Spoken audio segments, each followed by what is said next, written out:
السلام علیکم ناظرین، میں ہوں ناصر راجہ اور آج باکمال لوگ لاجواب باتیں کے سلسلے میں ہم جس شخصیت کا انٹرویو کرنے آئے ہیں ان کا نام ہے ظفر بختیاری اور وہ ڈی واٹسن کے اونر ہیں۔ ان کی شخصیت کے مختلف پہلو ہیں۔ وہ اسلام آباد چیمبر کے صدر بھی رہے ہیں اور انہوں نے اسلام آباد میں رہتے ہوئے ایک ایسے سفارتکار کا کردار ادا کیا ہے جس نے دنیا کے دیگر ممالک کو پاکستان کے قریب لانے کی کوشش کی ہے اور پاکستان کا تشخص بلند کرنے میں اپنا ایک اہم کردار ادا کیا ہے۔ یہ ایک لکھاری بھی ہیں، کالمسٹ بھی ہیں، ان کی کتاب بھی شائع ہو چکی ہے۔ تو آئیے آج بات کرتے ہیں ظفر بختیاری صاحب سے۔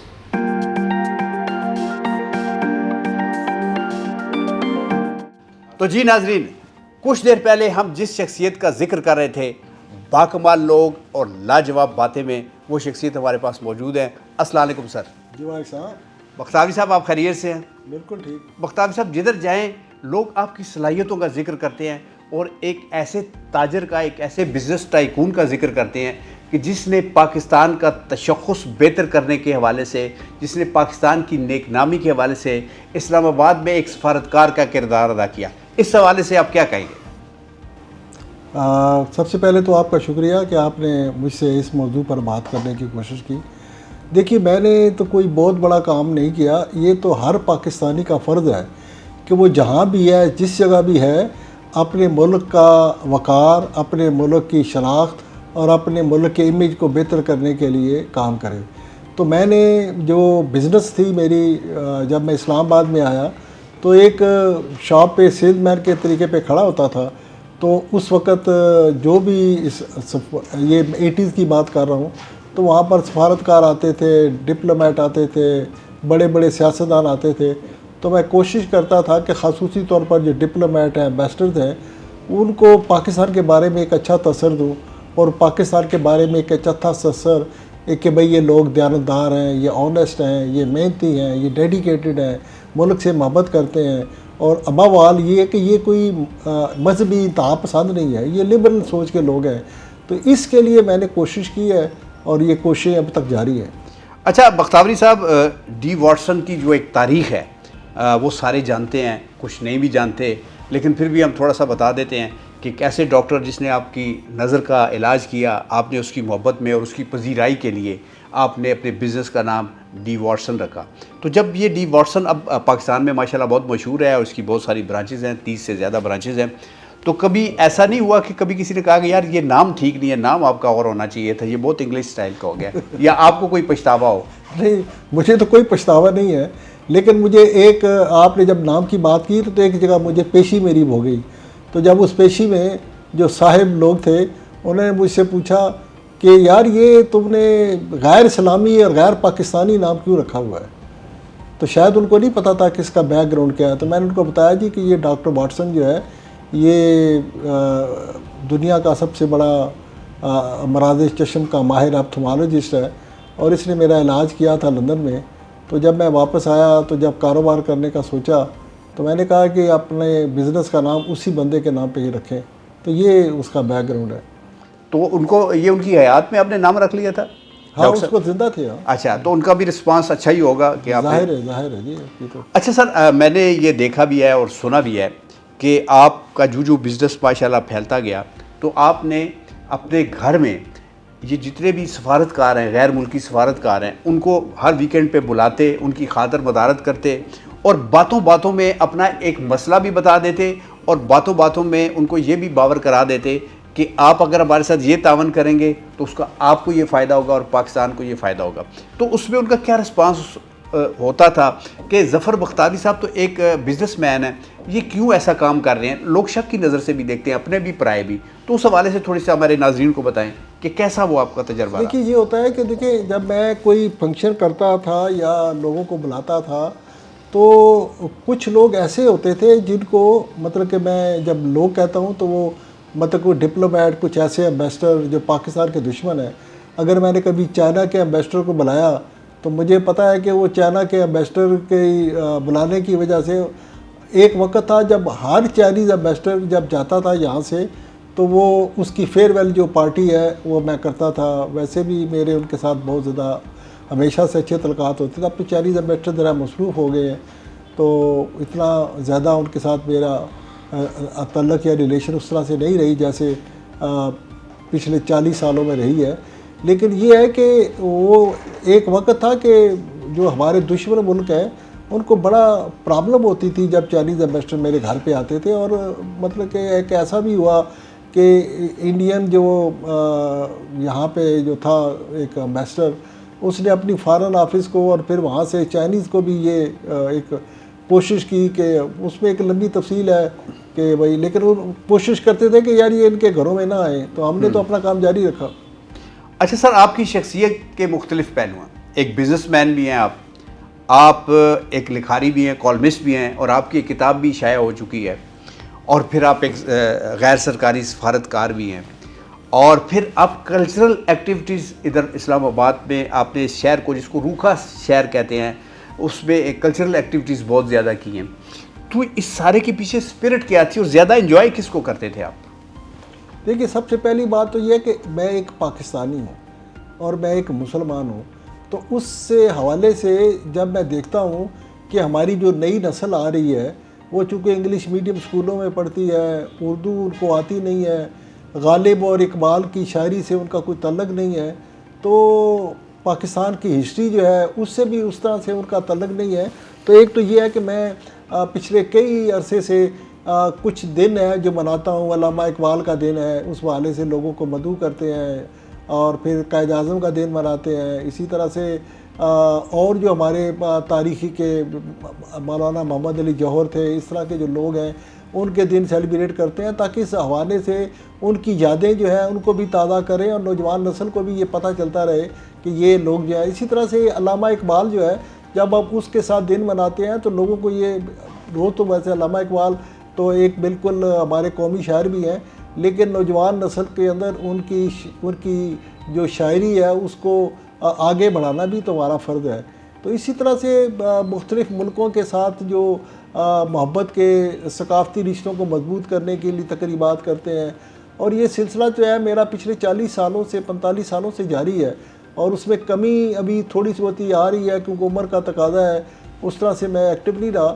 لیکن میں کوشش کرتا ہوں کہ بھائی یہ ہمارے جو نئی نسل ہے وہ جہاں پاکستانی بنے، جہاں وہ مسلمان بنے، وہاں ایک اچھے انسان بھی بنے. اور کیونکہ جب اچھے انسان ہوں گے تو وہ اچھے پاکستانی بھی بنیں گے اور اچھے مسلمان بھی بنیں گے.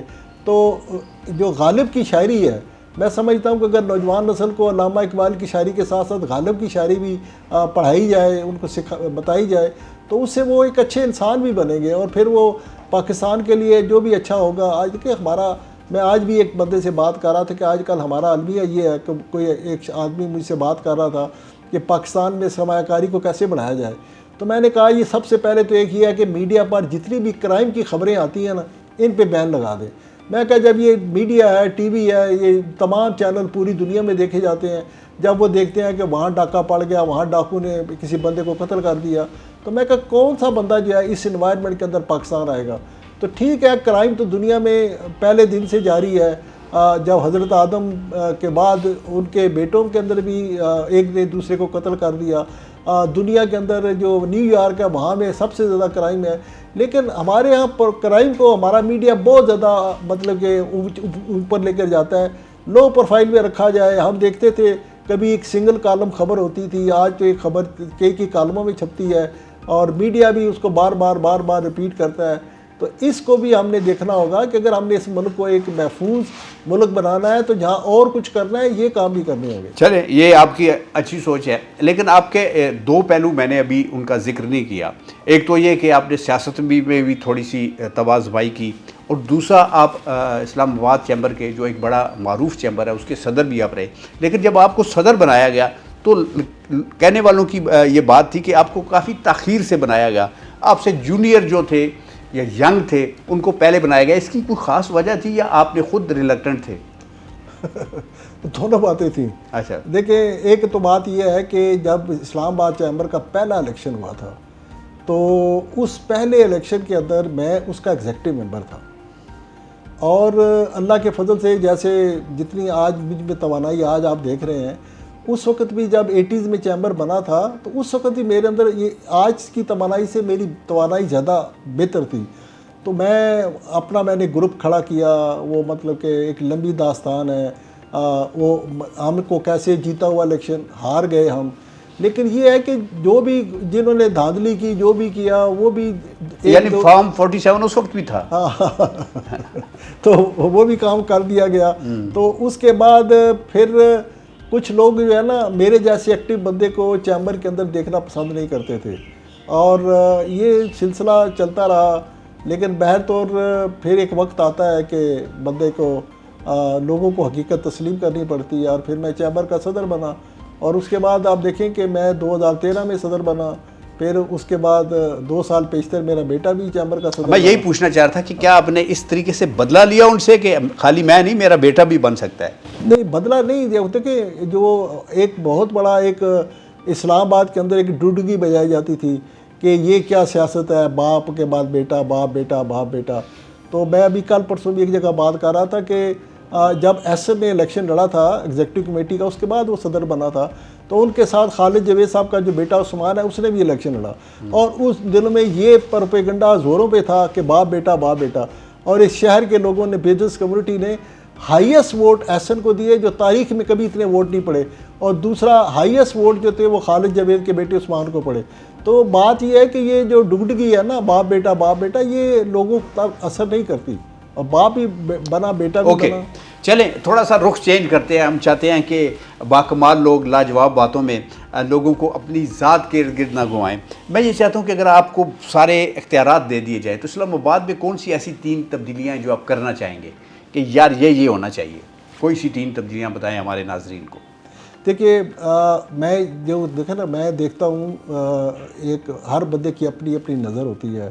مقصد کہ کسی کی کوئی ویژن ہے, کسی کی کوئی ویژن ہے. میری اپنی ویژن ہے کہ اگر مجھے اختیار ہو تو میں اسلام آباد کو دنیا کا ایجوکیشن سٹی بناؤں. جیسے آج لندن جو ہے نا وہ دنیا کا ایجوکیشن کا سٹی ہے. دنیا میں جہاں کہیں بھی لوگ ہیں وہ جب انہیں اعلیٰ تعلیم حاصل کرنی ہوتی ہے پرائڈ کے لیے تو وہ لندن جاتے ہیں, وہاں سے ڈگری لیتے ہیں, بارٹ لا کرتے ہیں, ماسٹر کرتے ہیں, یہ کرتے ہیں. تو ہمیں بھی اپنا یہ جو سلسلہ ہے اسلام آباد کو ایک ایجوکیشن سٹی بنانا چاہیے. ایک تو یہ ہو گیا.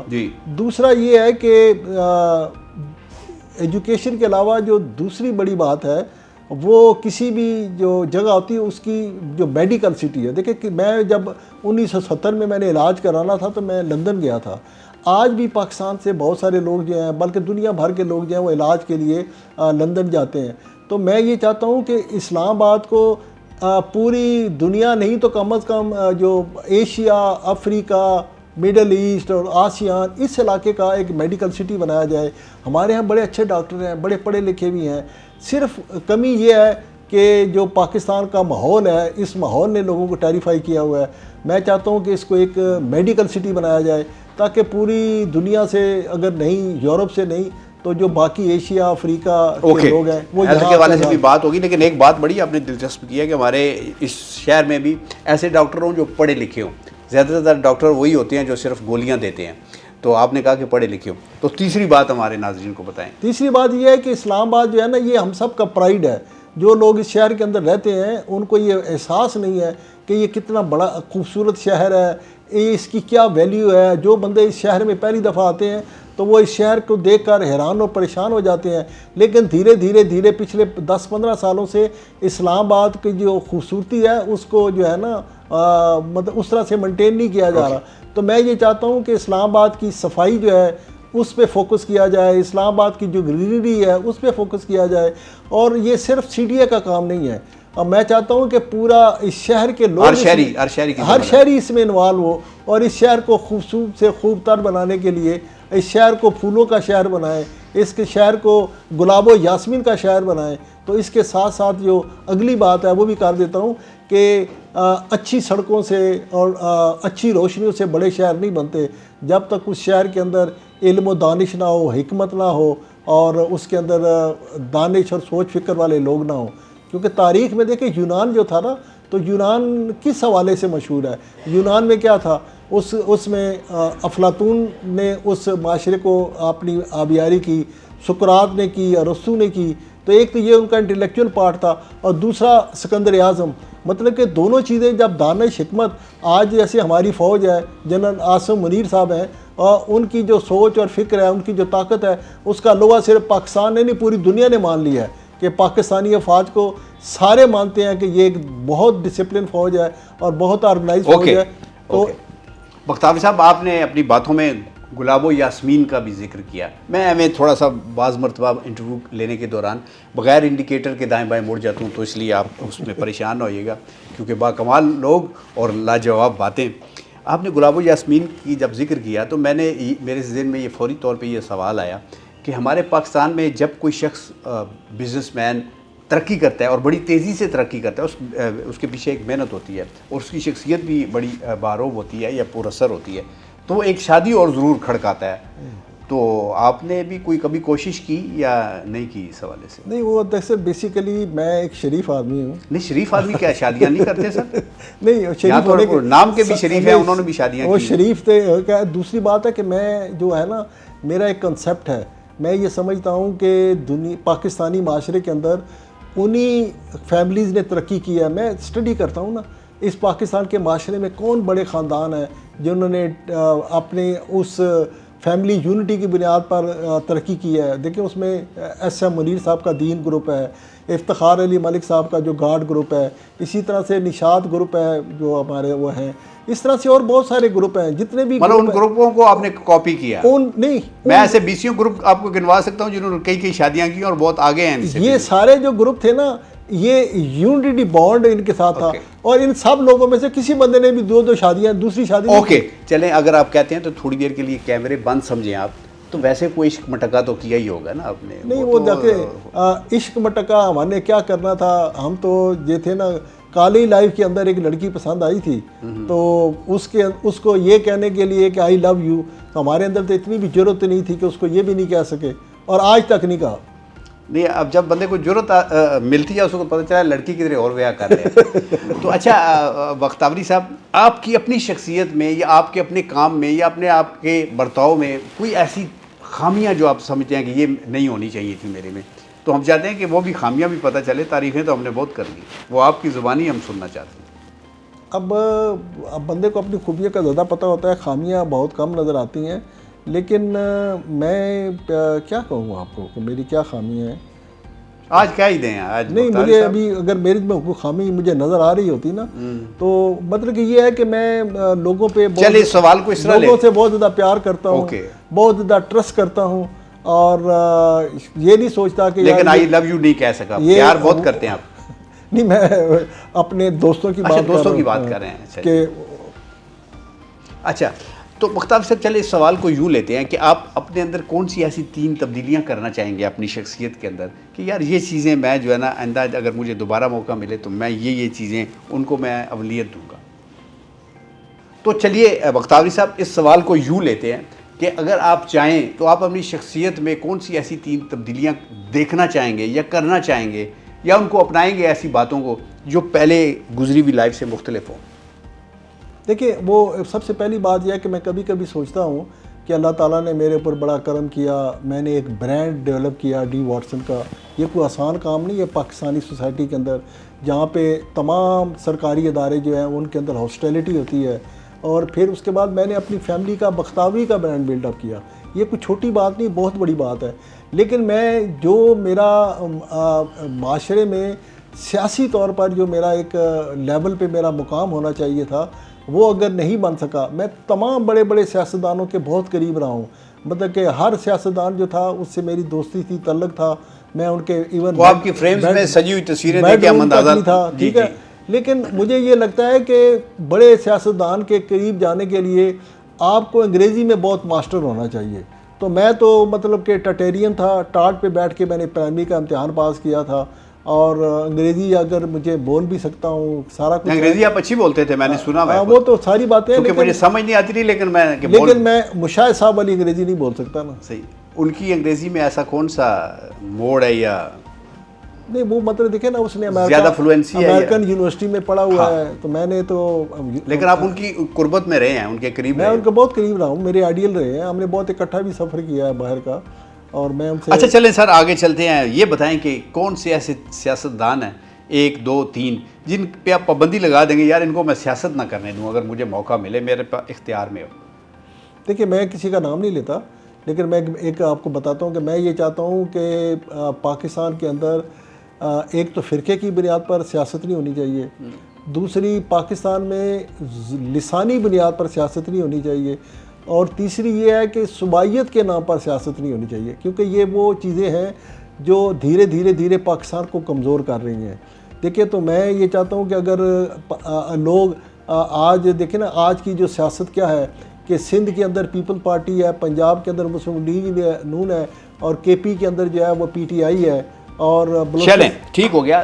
لاجواب باتیں میں ہمیں یہ بتائیں کہ آپ فلم ڈرامہ میوزک یہ سب دیکھتے سنتے ہیں؟ جی ڈرامہ تو میں نہیں دیکھتا. کرتے ہیں؟ نہیں ڈرامہ کرتا بھی نہیں. میری بیوی جو ہے میں گھر جاتا ہوں تو نان میں وہ ڈرامہ لگا کے دیکھ رہی ہوتی ہے، تو اگر کبھی میں کہہ دوں کہ یار آج ذرا جیو لگا تو کہتی ہے اندر چلے جاؤ کمرے اتنے جا کے جیو سن لو، تو پھر مجبوراً مجھے کمرے میں جا کے جیو سننا پڑتا ہے. بھابھی سے لڑائی جھگڑا بھی ہوتا ہے کسی بات پہ کبھی تو میں تو دیکھیں میں تو اکوموڈیٹ کرنے والا بندہ ہوں، ایڈجسٹ کرتا ہوں. جب اس نے کہا کہ اندر جا کے اپنی خبر اندر سنو مینو ڈرامہ ویکھنے دو، تو یہ ایڈجسٹمنٹ ہے نا، ہم نے مسئلہ نہیں پیدا کیا. نہیں خالی یہ تو آپ نے ایک ایڈجسٹمنٹ بتا دی نا، ساری ایڈجسٹمنٹ تو نہیں مت کرتا نا. کوئی ہمیں ایسی ایڈجسٹمنٹ بتائیں جس میں تھوڑی سے کوئی گلاس ٹوٹا ہو، کوئی آپ کی پیالی پرس ٹوٹی ہو، کوئی چینک ٹوٹی ہو، وہ والی ایڈجسٹمنٹ. ایسا کبھی نہیں ہوا. اب وہ آپ نے وہ مطلب کہ ویسے بھی جب عورت کے بچے جوان ہو جائیں نا اور وہ بڑے ہو جائیں تو بیوی ویسی شاذور ہو جاتی ہے. یہ بات تو آپ نے ٹھیک کی ہے، لیکن آپ کے بچے بھی آپ کی بہت رسپیکٹ کرتے ہیں اور آپ نے ان کو ماشاءاللہ فرسٹ سرچ پہ پہنچایا ہے، تو ظاہر ہے آپ کا بھی تو ووٹ ہوگا گھر میں. نہیں وہ دیکھیں بات یہ ہے کہ دیکھیں کل احسن نے جو بڑا بیٹا ہے بختیاری، اس نے ایک فارماسیوٹیکل انڈسٹری کا سنگ بنیاد رکھا ہے، تو میں بھی وہاں تھا. تو اس نے اپنی جو والدہ ہے میری بیگم پروین بختیاری، ختیجہ میری والدہ کا نام ہے، تو ان سے اس نے سنگ بنیاد رکھوایا ہے.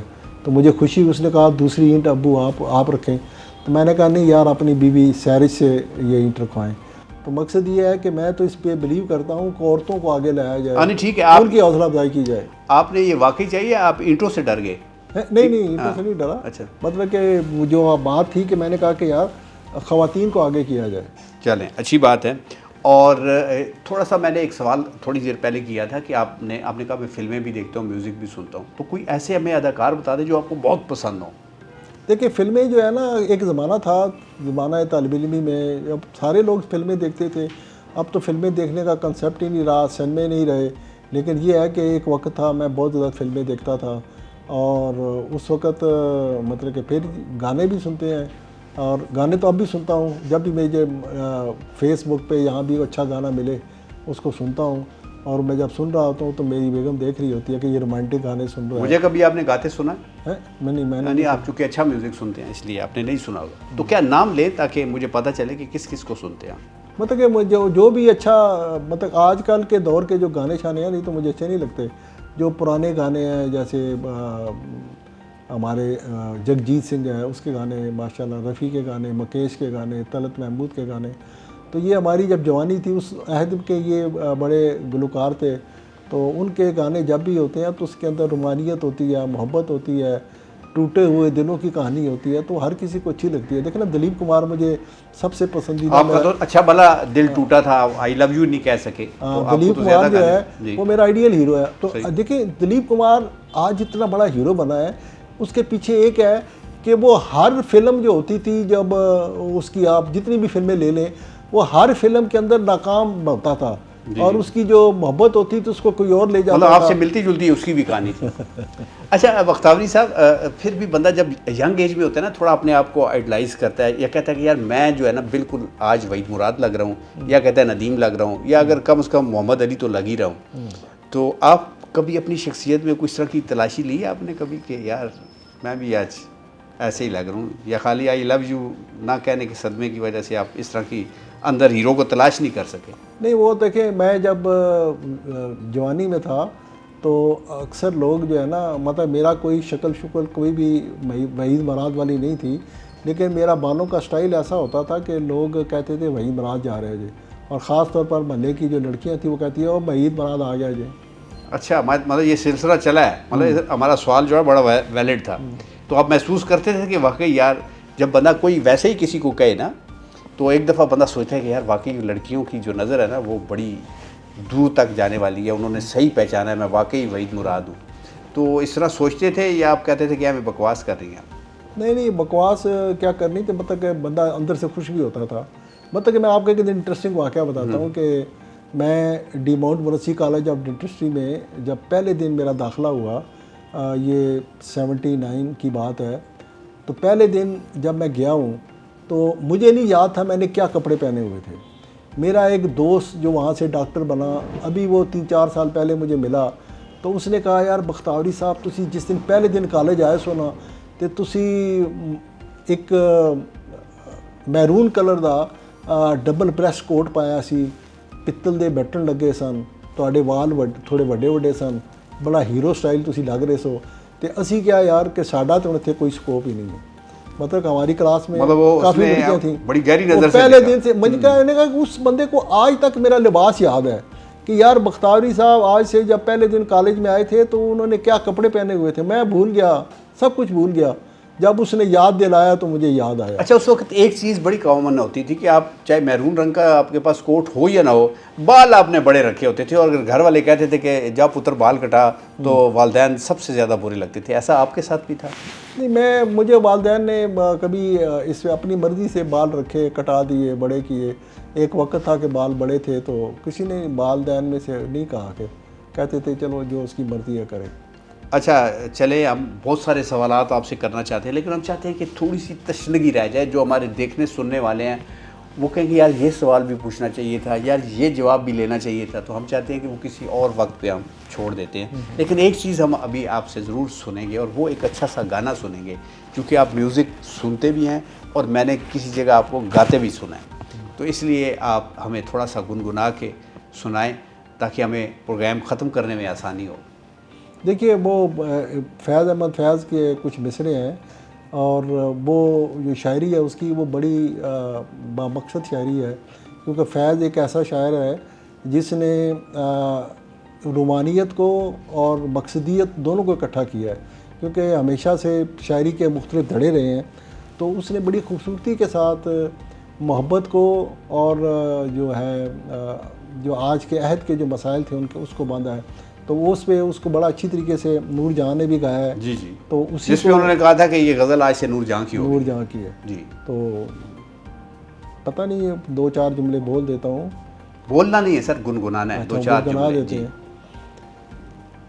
مجھ سے پہلی سی محبت میرے محبوب نہ مانگ، مجھ سے پہلی سی محبت میرے محبوب نہ مانگ، مجھ سے پہلی سی محبت میں نے سمجھا تھا کہ تو ہے تو درخشاں ہے حیا، تیرے غم کے سوا دنیا میں رکھا کیا ہے، تو جو مل جائے تو تقدیر نگوں ہو جائے، یوں نہ تھا میں نے فقط چاہا تھا یوں ہو جائے، او مجھ سے پہلی سی محبت میرے محبوب نہ مانگ۔ واہ واہ واہ واہ، آپ نے اچھے انداز میں یہ گانا پیش کیا، تھوڑا سا بیچ میں بھول گئے، اس کے نمبر ہم کاٹیں گے۔ ہاں، تیری آنکھوں کے سوا دنیا میں۔ یہ دیکھیں کہ یہ ایک ایسا مصرع ہے کہ کوئی دنیا کا ایسا شاعر نہیں ہے جس نے آنکھوں کی تعریف نہ کی ہو یا آنکھوں کی کے حوالے سے زمین اور آسمان کے کلابے نہ ملائے ہوں۔ لیکن سر ہمارا جو ادارہ ہے اس کے جو آنر ہیں عباد اللہ خان صاحب، ہم ان کو پیار سے بھائی کہتے ہیں، اور وہ خود یہ چاہتے ہیں کہ مجھے بھائی پکارا جائے، مجھے باس، سر، چیف ایگزیکٹو، چیئرمین اس طرح کی کوئی نہیں چاہے۔ اور دوسری ان کی لگن یہ ہے کہ پاکستان میں جو نوجوان ہیں یا ہر وہ شخص جو بے روزگاری کاٹ رہا ہے یا وہ اس کا معیار زندگی سارے دن محنت کرنے کے باوجود معیار زندگی بلند نہیں کر سکا، اب بھی وہ بل دیتے ہوئے 100 بار سوچتا ہے، اب بھی وہ کوئی چیز خریدتے ہوئے 100 بار سوچتا ہے، تو وہ چاہتے ہیں کہ اس بزنس میں جو وہ کام جو ای کامرس کا وہ جس طریقے سے وہ ٹریننگ دیتے ہیں اور لوگوں کو ان کو حوصلہ افزائی کرتے ہیں، تو آپ اس حوالے سے کیا کہیں گے؟ ہمارا ایک سنیپی کلک کے حوالے سے آپ کیا کہیں گے کہ یہ لوگوں کو جو روزگار دے رہا ہے، خاص کر کے یوتھ کو اٹریکٹ کر رہا ہے، کیا کہنا چاہیں گے؟ یہ کیسا کام ہے؟ یہ بہت نیک کام ہے، بہت اچھا کام ہے، اور اس کام کو جاری و ساری رکھنا چاہیے۔ اور وہ کہتے ہیں نا، میں تو اکیلا ہی چلا تھا جان بے منزل، لوگ ملتے گئے کارواں بنتا گیا۔ تو آج کا جو عہد ہے، میں نے جو اپنی کتاب ہے اس کے دیباچے میں یہ لکھا ہے کہ ایک وقت تھا آج سے 300-400 سال پہلے کہ جو غریب کے گھر میں پیدا ہوتا تھا وہ غریب ہی مرتا تھا، جو کیونکہ اس کا ذرائع پیداوار صرف زمین ہوتی تھی، اور جس کے پاس جتنی زیادہ زمین ہوتی تھی وہی امیر ہوتا تھا، جس کے پاس زمین نہیں ہوتی تھی وہ غریب ہوتا تھا۔ تو یہ تو آج کی سوسائٹی ایک اربن سوسائٹی ہے، اور اس کے اندر اپورچونٹی ہیں۔ آج کے جتنے بڑے بڑے، پاکستان کا نہیں کہ کوئی بھی بڑے سے بڑا بزنس مین لے، اس نے بھی اپنی فارچون بنائی ہے، چاہے وہ ایس ایم منیر ہو، چاہے افتخار علی ملک ہو، چاہے وہ ہمارے میاں منشا ہوں یا اور لوگ ہیں۔ تو اسی طرح سے تو اسی طرح سے پوری دنیا کے اندر بھی جو لوگ ہیں، جیسے وہ اسٹیو جاب ہے یا ایلن مسک ہے یا اس کے علاوہ یہ بل گیٹس ہے، تو یہ اس دور کے اندر تو لوگوں نے ایک جنریشن کے اندر اپنا فارچون بنایا ہے۔ تو اس لیے آج کی دنیا جو ہے نا، آج کے نوجوانوں کو میرا یہی پیغام ہے کہ آج اگر آپ محنت کریں گے تو آپ بھی بل گیٹس بن سکتے ہیں، اسٹیو جاب بن سکتے ہیں، ایس ایم منیر بن سکتے ہیں، افتخار علی ملک بن سکتے ہیں، میاں منشا بن سکتے ہیں، اور ظفر مختاری بن سکتے ہیں۔ ظفر مختاری صاحب، آپ کا بہت شکریہ آپ کے وقت کا۔ تو ناظرین، آپ نے دیکھا، ایک ہم نے مختصر سا انٹرویو کرنے کی کوشش کی، کچھ ایسی باتیں آج قریدنے کی کوشش کی جو شاید پہلے کسی انٹرویو میں ان سے نہ کی گئی ہوں، اور خاص طور پہ ہم نے اپنے بھائی کا ذکر کیا جو یہ چاہتے ہیں کہ اس ملک میں کوئی بے روزگار نہ رہے، اس ملک میں لوگوں کا معیار زندگی بلند ہو، اور اس کے لیے سب سے پہلے قربانی بھائی کو یعنی خود کو دینی پڑتی ہے کہ وہ اپنا طرز زندگی بھی بدلتا ہے اور سارا دن محنت بھی کرتا ہے۔ اور میں آپ کو یہ بھی بتاتا چلوں کہ دنیا میں وہ ہمارے بھائی چند لوگوں میں شامل ہیں جو آئی ٹی کے ماہر ہیں، اور اپنی اس ماہرانہ سوچ کو، اس ماہرانہ عمل کو وہ اپنی قوم تک، اپنی یوتھ تک اور اپنے ان لوگوں تک پہنچانا چاہتے ہیں جو کسی وجہ سے پیچھے رہ گئے۔ تو ایک مصرع جو میں ذکر کر رہا تھا کہ تیری آنکھوں کے سوا دنیا میں رکھا کیا ہے، ناظرین یہ آپ کے لیے تھا۔ اپنا بہت سارا خیال رکھیے گا، ہمارا چینل سبسکرائب کیجیے گا، لائک کیجیے گا، شیئر کیجیے گا، ہمارے ساتھ مل کے نعرہ لگائیے، پاکستان زندہ باد۔